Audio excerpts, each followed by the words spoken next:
How's it going, everybody? Welcome back to Is It a Buy, where we talk about stocks and try to determine if they are with the buyer, maybe pass. My name is Corey. I just like to preface the video by saying I'm not a financial advisor. I'm just a guy who likes to talk about stocks, so please take what I say with a grain of salt, all right?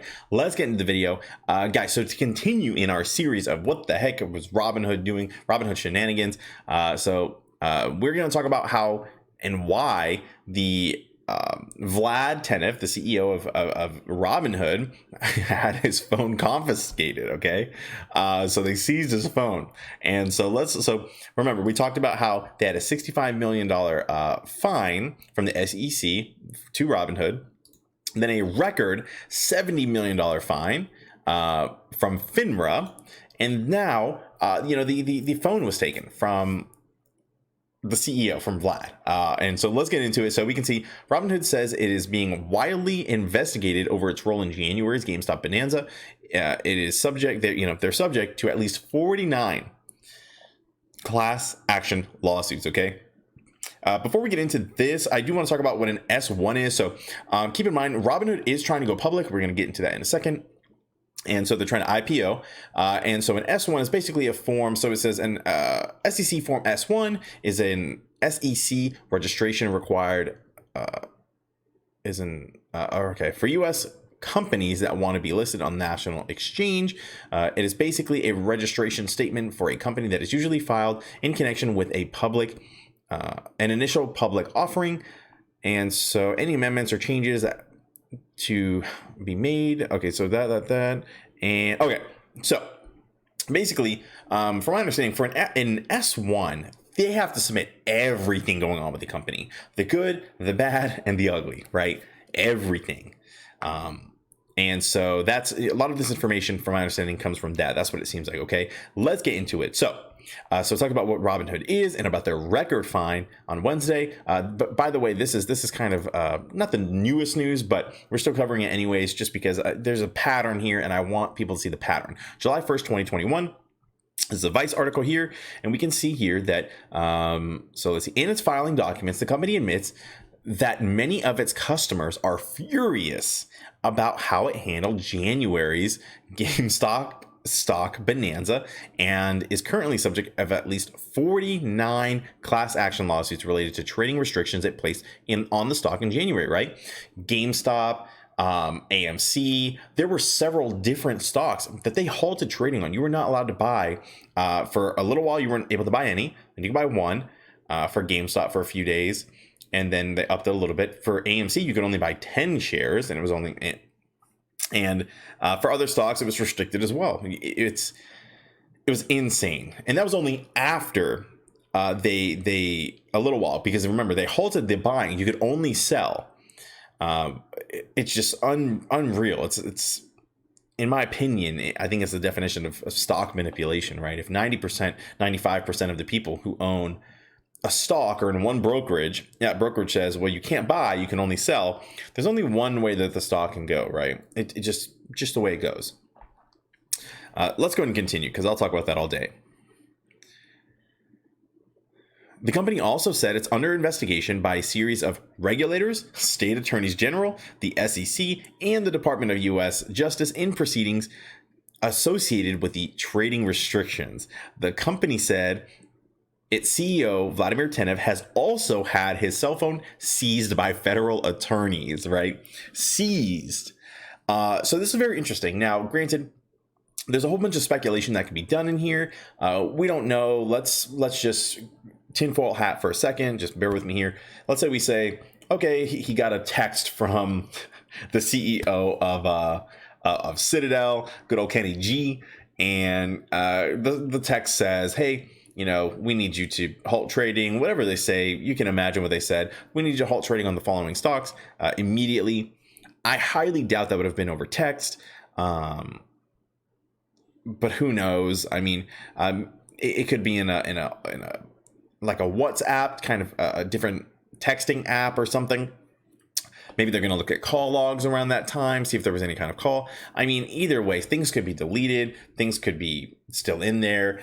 Maybe they're looking at the wrong app. I really don't know what they're looking to get out of that, but I do think it's extremely interesting. I do wonder, and I wouldn't be surprised if they were actually looking into the besides the phone part, if they were actually looking to call logs, message logs, text logs. I mean, I don't know exactly what they're looking into, but I'm sure there had to be some kind of communication around that time.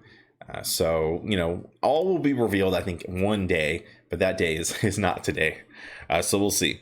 Now, in January, Robinhood restricted the purchase of GameStop, AMC, and other meme stocks because the app literally did not have enough money to comply with the regulations that require a certain amount of liquidity from companies that allow for stock trading. I don't know if this is actually entirely accurate. So they did not have enough money for liquidity, and they had a liquidity issue. That's what Vlad said in all the interviews. Oh, we had a liquidity issue. We can't do this. We can't do that. So at the end of the day, Vlad went to the congressional hearings and he kind of went back. It seemed like he went back and he said, well, we could have had a liquidity issue. We almost had a liquidity issue, but I never got to the actual point of liquidity issue. They were getting close from my understanding, but they never actually got to the point where they truly had a liquidity issue. From my understanding, at least, and feel free to correct me if I'm incorrect, but I'm fairly certain that's what happened. He kind of recanted his whole campaign that he went on all these shows talking about, and essentially just said, oh, well, we almost had a liquidity issue, but we were able to get more investments. I forgot exactly how they did it, but they were able to get more money so they wouldn't have a liquidity issue, and they still halted trading. It's very sketchy, very, very sketchy. And the person who was losing, from what I believe, the most money, which was Citadel, is their biggest client. Conflict of interests all day. It doesn't stop at the conflict of interests. It's unreal. It's like, hopefully all will be figured out in the end, but it's unbelievable is what I'll say. Let's go ahead and proceed. Okay. We talked about the liquidity. So this restriction correlated with a days-long dive of the stock prices in GameStop, right? And the other stocks as well. AMC went all the way from 25 to all the way down to $5 again. It did down to $6. It did rally, but eventually, I mean, how hard can it rally after all that time? Trading right here. Let's see. The complaints generally allege breach of contract, breach of the implied covenant of good faith and fair dealing, negligence, breach of fiduciary duty, and other common law claims. Several complaints further allege federal securities claims, federal and state antitrust claims, and certain state consumer protection claims based on similar factual allegations of the S1 states. And now, remember, so I'm not sure how these kind of lawsuits go. I'm not sure if they're counting lawsuits. People will just kind of remember, anyone can kind of file a lawsuit. I could file a lawsuit against Robinhood myself. And I could say, hey, they didn't make me feel good. I don't know if it'll stick. I don't know if it'll actually go through anything. And I'm not sure if those kinds of things are actually being considered in here. But do keep that in mind whenever we're looking at these. However, I feel like these are probably the sticky ones that are like, you know what, this makes a lot of sense. These guys did some weird stuff, and we are going to look into it. So that's just my opinion, my little thought there. It also states that the company and Tenev have received requests for information and, in some cases, subpoenas and requests for testimony. That's what I'm looking forward to, those subpoena and requests for testimony. Now, I'm not sure how that's being done. Keep in mind, like, if they're in depending on who their inner circle is, I don't know if someone's going to, squeal, whistle blow. I don't know if someone's going to, if they sat everybody down in a room and said, this is what you're going to say, this is the official story, stick to it. We don't know if someone is going to, purge themselves, whatever the word is, and perjure. We'll see. Let me know. Who knows what they're going to do themselves, but I don't have too much faith in all of this. So let's go ahead and proceed.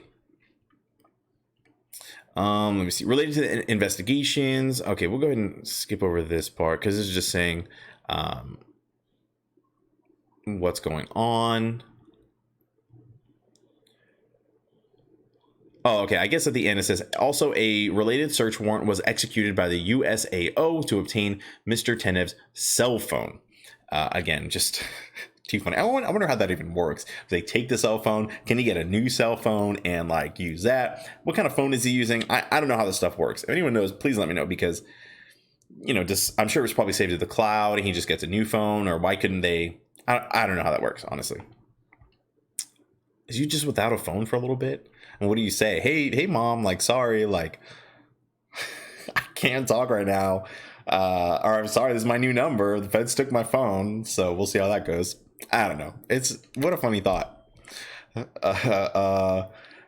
to the preliminary nature of all these proceedings, we are unable at this time to estimate the likelihood or magnitude of any possible losses related to these matters.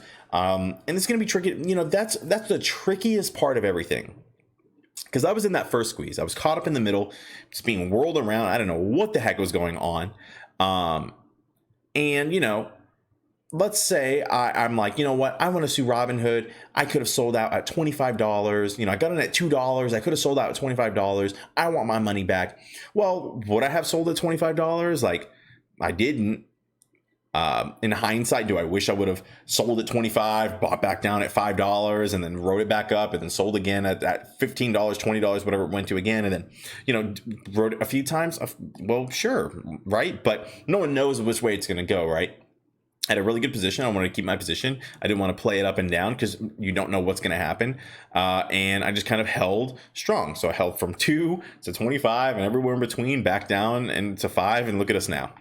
But anyways, it's my point to that is we don't know how much the actual losses are, and who would have sold, who wouldn't have sold, and things like that. So it's so hard to estimate what is going on, how high the stock was going to continue to run if they didn't halt trading. I really think it would have kept running if they didn't halt trading.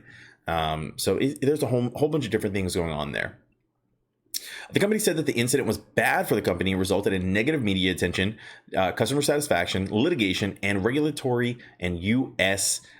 Congressional inquiries and investigations, capital raising by us in order to lift the trading restrictions while remaining in compliance with our net capital requirement deposit. So everything with the deposits, and they do have deposit requirements and ways that they have to have money and just a bunch of different ways in order for them to actually trade.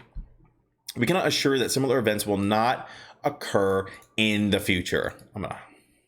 We cannot assure that similar events will not occur in the future, right? This is in their S1, I believe, which is just insane. It's wild, okay? So many things that go into this, right? And now, again, just keeping on with our theme of Robinhood looks out for themselves. They don't care. Look at all this bad press, publicity. People don't trust them.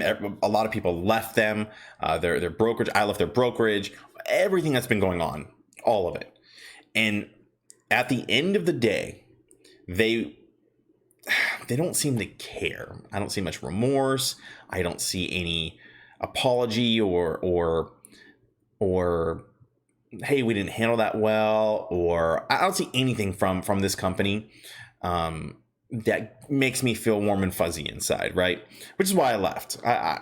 Not worth my time, not worth my money to be in here. Whether they allow me to trade during the MOAS, whether they don't allow me to trade, whatever's going to happen, it literally was not worth it to me financially. Right.